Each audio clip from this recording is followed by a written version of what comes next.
Gençler, assalomu alaykum va rahmatulloh.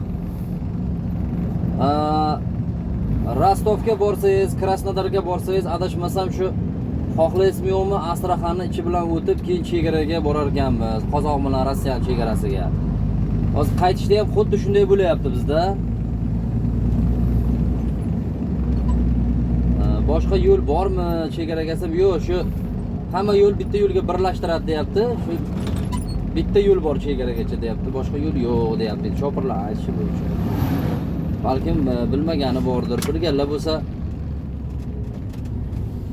hozir mana yana Astraxanga keldik. Astraxandan o'tamiz. Xudo xolasa bu yoqqa 80 kilometrmi endi to'g'ri bilmayman. Adashmasam 80-100 chiqib qolsa kerak. 80-100 lar bor. Salomat bo'lasizlar, duo qilib turinglar.